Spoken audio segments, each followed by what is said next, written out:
Alors dans cette vidéo, nous allons étudier les politiques de l'emploi. Alors tout d'abord, bien évidemment, nous devons voir ce qu'est une politique de l'emploi.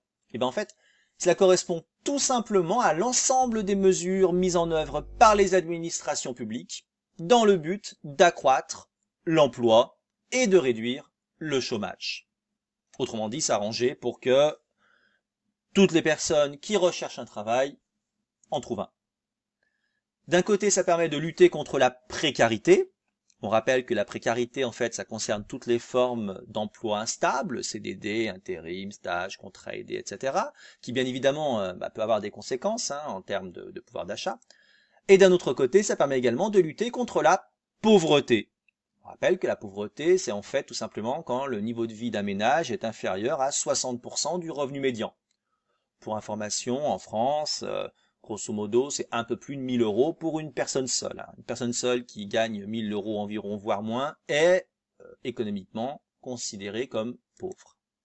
Alors, on a deux types de mesures dans les politiques de l'emploi.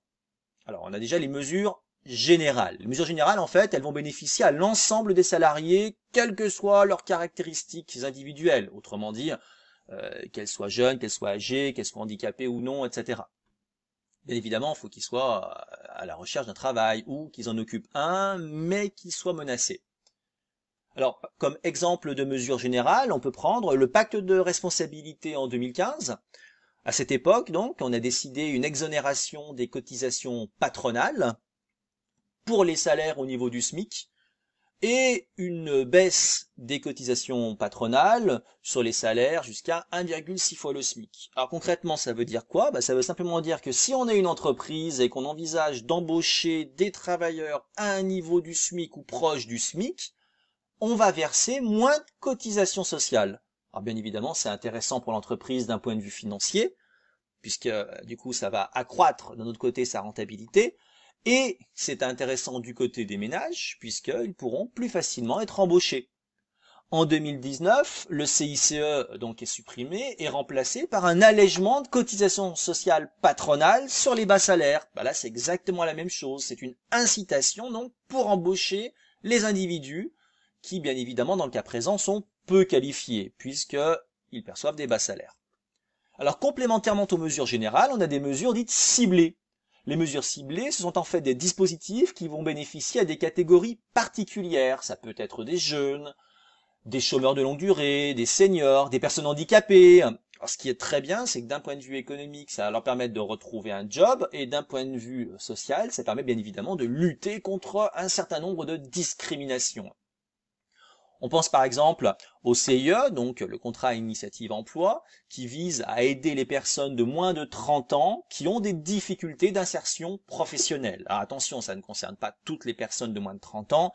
Cela va concerner donc les résidents dans des quartiers prioritaires de la politique de la ville, cela va concerner les RSAST, donc autrement dit les bénéficiaires du RSA, ça va concerner les chômeurs de longue durée, les personnes handicapées, etc. En 2018, le gouvernement a décidé d'améliorer l'accès à la formation et l'apprentissage pour les travailleurs handicapés.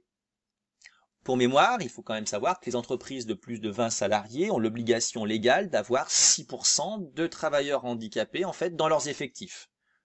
Si elles n'atteignent pas les 6%, effectivement, elles s'exposent à des sanctions financières. À titre d'info, pour les entreprises privées, on doit être aux alentours des 4,5%, et pour le service public, on doit être aux alentours des 5,5%. Donc on voit bien dans le cas présent ici que l'on veut faciliter l'insertion professionnelle, mais de catégories spécifiques. Les jeunes dans les quartiers prioritaires, les personnes handicapées, les chômeurs de longue durée, etc. D'un autre côté, on a deux types de dépenses. Alors, les dépenses que l'on appelle actives. Le but, c'est accroître le niveau de l'emploi dans l'économie. Par exemple, on va favoriser la réinsertion professionnelle des chômeurs, mais de manière directe. On va inciter les entreprises à les embaucher par le biais de contrats aidés, autrement dit par exemple en diminuant ou en supprimant certaines cotisations sociales avec des subventions à l'embauche, en aidant les personnes à créer leur propre entreprise également. Du coup, ils sortiront du chômage. On peut également favoriser la réinsertion professionnelle des chômeurs, mais de manière indirecte, en jouant sur la formation professionnelle, pour accroître leur niveau de qualification. On peut également mieux suivre les chômeurs, les aider dans leur recherche d'emploi. Leur verser des aides à la mobilité, par exemple, pour qu'ils puissent accepter un job dans une autre ville. Techniquement, les dépenses actives donc correspondent à ce qu'on appelle le traitement économique du chômage. D'un autre côté, nous avons les dépenses passives. Elles ont pour objectif de rendre le chômage supportable ou de faire basculer vers l'inactivité des travailleurs qui sont proches de la retraite, à quelques années de la retraite. Alors par exemple, ça sera en indemnisant les chômeurs, donc les indemnités de chômage, ou en mettant en place des dispositifs de cessation anticipée d'activité dont l'objectif va être d'atténuer les conséquences du chômage. Alors si on rentre dans le détail, il faut savoir quand même que l'indemnisation du chômage représente près de 85% des dépenses actives. C'est primordial pour les chômeurs d'avoir en fait un substitut à leur salaire. Ça leur garantit un pouvoir d'achat minimal, ça leur garantit quand même de pouvoir continuer à consommer et se loger. D'un autre côté, concernant les mécanismes de cessation anticipée d'activité ou les pré-retraites, il faut savoir qu'en fait, cela va concerner un certain nombre d'individus qui ont effectué des carrières professionnelles longues, qui sont victimes de handicap, qui ont eu en fait une carrière qui se caractérisait par une forte pénibilité, ou qui ont été au contact de l'amiante, et qui sont susceptibles de développer des pathologies d'un point de vue médical qui vont en découler.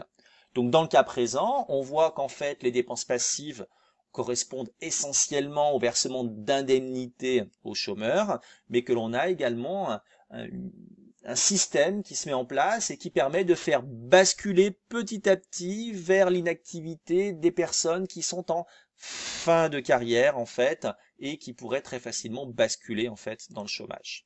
Là, on parle du traitement social du chômage.